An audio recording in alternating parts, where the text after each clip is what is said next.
안녕하세요. 그러면은 경영과학회 세미나를 시작해 보도록 하겠습니다. 저는 이번에 세미나 발표를 맡은 가톨릭대학교 경영학과 김태현이라고 합니다. 반갑습니다. 그래서 이제 이번 영상은 제 연구에 대해서 소개하는 시간이 될 것 같습니다. 사실 처음에 연구 소개를 부탁을 받았을 때 조금 걱정이 있었습니다. 왜냐하면은 이제 제 주된 연구 분야가 금융 재무 쪽인데, 제가 알기로는 이제 학회에 이제 많은 분들께서 생산이나 경영 정보 쪽에 관심을 많으신 걸로 알고 있어서 조금 핏이 맞지 않을까 해서 이제 걱정이 많았는데요. 생각을 해보니까 이제 제가 하고 있는 연구들 중에서도 이제 생산이나 이제 경영 정보 쪽 관련된 내용들이 조금 있어서 이번 시간은 이제 관련된 연구들 위주로 조금 소개를 해볼까 합니다. 네, 그래서 이제 본격적으로 연구 소개해드리기 앞서서 이제 제 소개를 잠깐 해드리면요.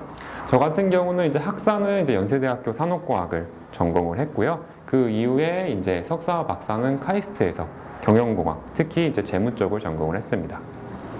그리고 이제 그 이후에 이제 성균관대학교 핀테크 융합 전공에서 이제 박사후 연구원을 좀 하다가 2022년에 가톨릭대학교 경영학과에 합류하게 되었습니다. 제 주된 연구 주제는 앞서 말씀드렸듯이 재무금융 쪽이 되겠습니다.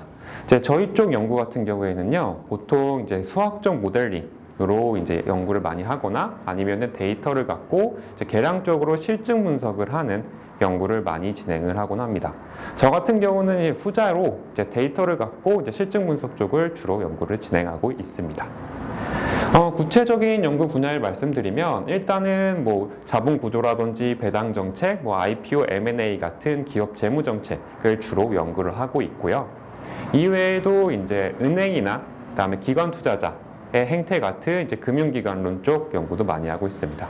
그리고 이제 이사회 구성이나 CEO 임금 같은 기업 지배 구조, 그리고 요즘 이제 최근 각광을 받고 있는 기업의 사회적 책임 활동까지 연구 주제를 잡고 있습니다. 그래서 이제 토픽별로 제가 이제 하고 있거나 아니면은 퍼블리시한 연구를 정리하면 이제 이런 식으로 나타낼 수 있는데요. 이게 시간 제한상 이걸 전부 다 말씀드릴 예정은 아니고요. 이 중에서 앞서서 말씀드렸듯이 생산이나 그다음에 경영 정보 쪽과 관련된 연구를 조금 골라서 설명을 드려보도록 하겠습니다. 그래서 제가 첫 번째로 이제 소개해드릴 이제 연구 주제는 공급망 집중도라고 하는 개념과 관련된 연구가 되겠습니다. 그래서 일단 먼저 공급망 집중도에 대해서 말씀드려야 될 것 같은데 아마 개인적으로는 생산 쪽과 관련이 있지 않을까 생각을 합니다. 그래서 공급망 집중도는 뭐냐라고 하면은 기업이 이제 자신의 물건을 팔 때요, 여러 고객한테 나눠서 팔 수도 있고요, 아니면 소수의 고객한테 자신의 물건을 이제 모두 팔 수도 있을 겁니다. 그럴 때 이제 후자의 경우를 이제 고객 집중도라고 부르고 있고요. 반대로 이제 자신이 이제 물건을 만들기 위해서 부품을 이제 공급자한테 받는다라고 했을 때 여러 공급자한테 물건을 받을 수도 있고요, 소수의 공급자한테 물건을 한꺼번에 받을 수도 있을 겁니다. 이런 경우도 이제 후자의 경우를 이제 공급자 집중도라고 부르고 있습니다. 그리고 이제 고객 집중도가 높든 공급자 집중도가 높든 어느 쪽 공급망에서 어느 한쪽이 높을 경우 이거를 공급망 집중도라고 부르고 있습니다. 이렇게 이제 기업이 공급망 집중도를 올릴 때 장점과 단점이 존재할 수 있습니다. 우선 이제 장점 같은 경우에는 이제 거래 비용을 줄여서 수익성을 높일 수 있는 장점이 있는데요. 반대로 단점 같은 경우에는 기업의 리스크가 증가하게 됩니다. 그러면 이제 왜 기업의 리스크가 증가하는지에 대해서 예시로 설명을 드려보도록 하겠습니다. 그래서 이제 제가 갖고 온 예시 같은 경우에는 이제 몇 년 전에 존재했었던 한일 무역 갈등 예시가 되겠습니다. 그래서 당시 상황을 살펴보면요, 당시에 이제 삼성과 SK가 반도체를 만들 때 핵심 부품 중에 하나를 거의 대부분 일본 기업에서 수입을 하고 있었습니다. 그런데 이제 당시에 정치적인 또는 역사적인 이슈로 일본이 반도체 부품에 대한 수출을 금지시키자 삼성과 SK는요 이제 물건을 생산하는데 굉장히 큰 타격을 입게 되고요. 그래서 이제 당시에는 국가적으로 나서서 굉장한 시간과 비용을 많이 들여서 이제 해당 문제를 해결하기 위해서 노력을 했었습니다. 이제 이런 사례가 바로 이제 공급자 집중도가 높은 사례라고 볼 수 있고요. 이렇게 공급자 집중도가 높은 상황에서 공급자에 문제가 생기게 될 경우 기업은 굉장히 큰 리스크에 직면할 수밖에 없습니다. 이제 두 번째 사례는 이제 고객 집중도가 높은 사례입니다. 그래서 고객 집중도가 높은 경우가 어떤 경우가 있냐면 이제 현대기아차랑 같이 일하는 협력업체의 사례를 들어볼 수 있습니다. 그래서 우리 2019년 이제 우리나라 완성차 시장을 보면은요, 80% 이상이 현대기아차가 차지하고 있고요. 상황이 이렇다 보니까 자동차 부품 회사들은 이제 어쩔 수 없이 현대기아차와 주로 일할 수밖에 없습니다. 그래서 실제 논문을 살펴보게 되면 한 70% 정도의 현대기아차의 협력업체들은 현대기아차하고만 거래를 한다고 합니다. 이제 이런 그 현대기아차 협력업체들이 바로 고객 집중도가 높은 사례라고 볼 수 있겠습니다. 그러면 이런 경우, 고객 집중도가 높은 경우 어떠한 문제가 발생을 하냐라고 하면요, 저희가 이제 뉴스에서 많이 보듯이 갑질 문제 같은 게 발생을 할 수 있습니다. 그래서 만약에 뭐 생산 일정을 긴박하게 바꾼다든지 아니면 뭐 거래 대금을 늦게 지급한다든지 이러한 문제들이 협력업체들에 생길 수 있는 거죠. 그래서 이런 이제 공급망 집중도가 높을 경우에는요, 기업 리스크가 올라가기 때문에 이거를 좀 처리하는 방법이 중요합니다. 그래서 이제 이거를 가장 쉽게 처리하는 방법은 공급망을 다각화시키는 겁니다. 하지만 앞서 설명드렸듯이 산업 구조나 아니면 뭐 거래 비용 이슈 때문에 이런 공급망을 다각화하는 게 힘든 회사들이 존재를 합니다. 그래서 저 같은 경우는 그런 회사들, 공급망 다각화가 힘든 회사들을 대상으로요, 재무적으로 공급망 리스크를 어떻게 줄여줄 수 있는지에 대해서 주로 조사를 했습니다. 그래서 이제 첫 번째 연구 같은 경우에는요, 공급망 리스크가 높을 경우 이제 기업 지배구조 측면에서 기업에 어떠한 리스크가 새롭게 추가로 발생할 수 있는지에 대해서 조사를 했고요. 다음에 두 번째 연구 같은 경우에는 이제 기업 지배구조 측면에서 어떻게 기업들이 공급망 리스크를 줄여 나가고 있는지, 특히 이제 고객사에서 일했던 경험이 있는 사람들이 기업의 경영진으로 오게 됐을 때 공급망 리스크를 어떻게 줄일 수 있는지에 대해서 조사를 했습니다. 그리고 이제 마지막 연구 같은 경우에는요, 이런 공급망 리스크가 파생금융 상품에 이제 어떠한 영향을 줄 수 있는지도 함께 조사를 하고 있습니다.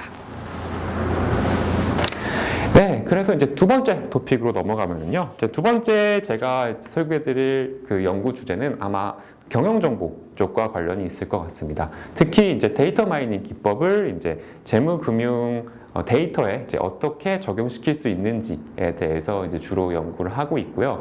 물론 뭐 여기서 제가 그 방법론적으로 엄청 이제 어려운 내용을 쓰는 게 아니고 이제 기초적인 내용을 가지고 이제 금융이랑 뭐 재무 데이터에 적용을 시켜보고 있습니다. 그래서 이제 대표적인 예시를 하나 갖고 왔는데요. 이건 제 논문은 아니고 이제 경제 분야 탑 저널에 실린 논문이 되겠습니다. 그래서 해당 연구에서는 경제 정책 불확실성 지수라고 하는 지수를 논문에서 새롭게 소개를 하고 있습니다. 그럼 해당 지수가 뭐냐라고 하면은요, 해당 지수 같은 경우에는 이제 기업이나 국가의 경제 정책이 얼마나 불확실한지를 측정하는 지표가 되겠고요. 그럼 이걸 어떻게 하냐라고 하면은 뉴스를 살펴봅니다. 기업이나 국가와 관련된 뉴스를 살펴봐서 경제 섹션, 정책 섹션, 불확실성 섹션 중에 단어가 적어도 하나씩이 공통적으로 들어가 있는 뉴스를 카운트를 해서요, 그런 뉴스가 얼마나 많은지를 가지고 경제 정책 불확실성 지수를 측정하고 있습니다. 그래서 이제 해당 지수 같은 경우에는 이제 우리나라에서도 많이 쓰이고 영구적으로 굉장히 많이 쓰이고 있는 지표로요. 실제로 KDI 홈페이지에 들어가 보면은 이제 KDI에서는 매월 이제 그 우리나라에 해당되는 경제 정책 불확실성 지수를 공표를 하고 있습니다. 그래서 저는 이제 이러한 텍스트 인 데이터를 갖고 이제 저도 분석 방법을 적용을 해서 이제 연구를 진행을 하고 있고요. 그래서 제가 쓰고 있는 데이터를 좀 소개를 해보면 첫 번째 데이터 같은 경우에는 이제 보통 소송 데이터를 많이 쓰고 있습니다. 그래서 제가 뭐 소송 데이터를 전부 다 다룰 수는 없고 이제 그 중에서 이제 저는 금융 관련된 연구를 하다 보니까 증권 집단 소송 제도라고 하는 제도가 있습니다. 그래서 이게 무슨 제도냐라고 하면은 이제 기업이 불법적인 일을 저질렀을 때 주주들이 자신들의 손해에 대해서 기업한테 손해배상을 청구할 수 있고요. 저 같은 경우는 이런 증권 집단 소송 제도를 이용을 해서 연구를 진행을 하고 있습니다. 그래서 우리나라 같은 경우에는 법리적인 문제로 이게 활성화되어 있지는 않지만 미국 같은 경우에는 뭐 그림에서 보듯이 주마다 약간 다르지만 그래도 꽤 많은 이제 소송이 진행이 되고 있습니다. 그래서 이제 해당 데이터를 많이 분석을 하고 있고요. 그다음에 두 번째로 많이 쓰고 있는 데이터 같은 경우에는 이제 글래스도어 데이터가 되겠습니다. 그래서 이제 글래스도어 데이터는 이제 우리나라로 생각하면 블라인드나 아니면 뭐 잡코리아 같이 이제 기업에 대해서 기업에 실제로 일하고 있거나 일했던 경험이 있는 사람들이 커멘트나 아니면은 평가를 하는 사이트가 되겠고요. 그래서 이제 해당 사이트에 있는 자료를 모아서 연구를 진행하고 있습니다. 구체적으로 이제 어떤 연구들을 진행하고 있는지 말씀을 드려보면요. 첫 번째 연구 같은 경우에는 이제 소송 데이터를 사용했습니다. 그래서 소송 데이터를 사용을 해서 실제 소송의 결과를 기관 투자자들이 얼마나 잘 예측을 하고 있는지에 대해서 조사를 하고 있고요. 그리고 이제 기관 투자자들 중에서도 어떠한 기관 투자자들이 소송에 대한 정보를 잘 예측하고 있는지를 조사하고 있습니다. 그리고 이제 두 번째 연구 같은 경우에는요, 이런 이제 소송의 데이터의 결과를, 소송의 결과를 이제 파생 금융 시장에서 얼마나 잘 예측하고 있는지를 조사를 한 거고요. 그다음에 세 번째 연구 같은 경우에는 이제 글래스도어 데이터를 사용을 해서요, 직원 만족도가 기업 재무 정책에 어떠한 영향을 미치는지에 대해서 조사를 하고 있습니다. 그리고 이제 마지막 연구 같은 경우에는 이제 약간 결이 다르긴 한데요. 우리나라에 이제 금융 정책, 금융 제도가 있을 겁니다. 그러면 이제 그런 금융 제도를 데이터 마이닝 기법을 이용을 해서 좀 평가를 해보고 좀 개선 방안을 제안해보는 그런 연구가 되겠습니다. 그래서 특히 이제 제가 주목한 이제 제도는 이제 공매도 과열 종목 금지 제도라고 하는 제도가 되겠습니다. 그래서 해당 제도는 이제 공매도가 과열된 종목들에 대해서 뭐 하루 정도 공매도를 금지시키는 그런 제도가 되겠는데요. 저 같은 경우는 뭐 기초적인 데이터 마이닝 기법인 이제 클러스터링을 이용을 해서 이제 제도의 효과가 큰 집단을 찾고 그다음에 조금 제도를 발전시킬 수 있는 좀 제안을 하는 이제 그런 연구를 진행했었습니다. 네, 그리고 이제 마지막 그 연구 주제를 갖고 오게 된 내용은 이제 ESG가 되겠습니다. 사실 이제 연구 소개 제안을 받고 이제 학회지도 좀 돌아보고 했는데 학회지를 보니까 이제 ESG에 관한 내용도 학회지에 많이 실리더라고요. 그래서 저도 마침 ESG에 대한 연구를 하고 있어서 ESG에 관한 제 연구들 조금 가져와 봤습니다. 그래서 저 같은 경우는 크게 두 가지 방향으로 이제 ESG 연구를 하고 있습니다. 첫 번째로는 이제 어떤 기업이 어떤 인센티브를 갖고 ESG를 많이 할 수 있는지를 주로 조사를 하고 있고요. 그다음에 두 번째는 이제 기업이 ESG를 했을 때 기업에 어떠한 영향이 미칠 수 있는지, 효과가 어떻게 나타나는지를 조사를 하고 있습니다. 그래서 이제 첫 번째 연구 같은 경우에는요, 어떤 기업이 ESG를 많이 하고 있는지에 대해서 그 인센티브에 대해서 조사를 한 거고요. 특히 이제 연금같이 이제 기업에 장기적으로 투자를 하고 그리고 투자한 기업의 레퓨테이션에 신경을 많이 쓰는 투자자가 많을수록 그런 이제 투자자들에게 투자를 받고 싶어하는 기업일수록 이제 ESG를 더 많이 한다라고 하는 내용의 연구가 되겠고요. 나머지 세 가지 연구 같은 경우에는 이제 ESG의 효과에 대해서 살펴본 연구로 기업이 ESG를 많이 할 때 투자 활동이나 아니면은 뭐 내부자 거래나 그런 직원 만족도에 어떠한 영향을 미칠 수 있는지에 대해서 조사를 하였습니다. 네, 이렇게 하면은 이제 제가 소개해-드리고자 하는 연구에 대해서는 전부 다 소개를 해드렸고요. 네, 그러면 뭐 이상으로 발표는 마치도록 하겠습니다.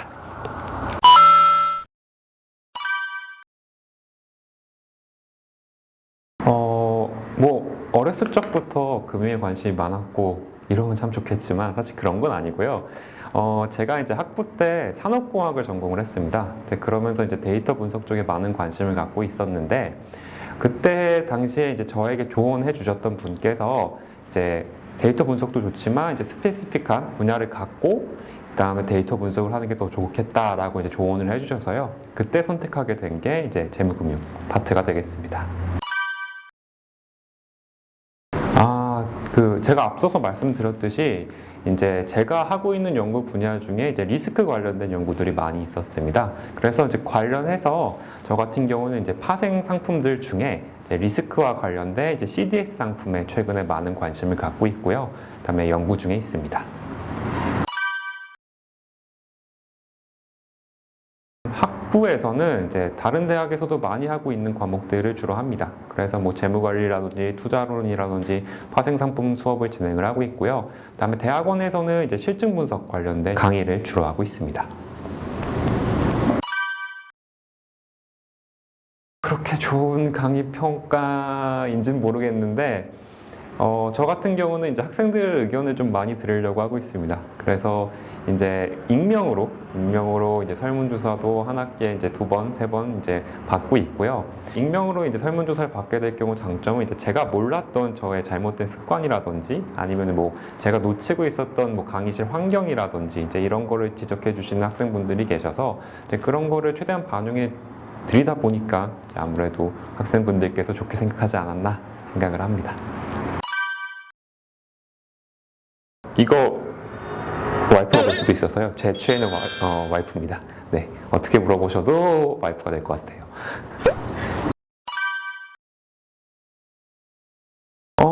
일단은 제게 이제 제 연구에 대해서 발표할 수 있는 기회를 주셔서 감사드리고요. 저 개인적으로도 이제 제가 뭐 주먹구식으로 이제 연구를 막 진행을 하고 있었는데 연구를 한번 정리할 수 있는 좋은 기회가 됐던 것 같습니다. 네, 향후에는 뭐 학회에서 만나 뵐 수 있는 기회가 있었으면 좋겠습니다. 네, 감사합니다.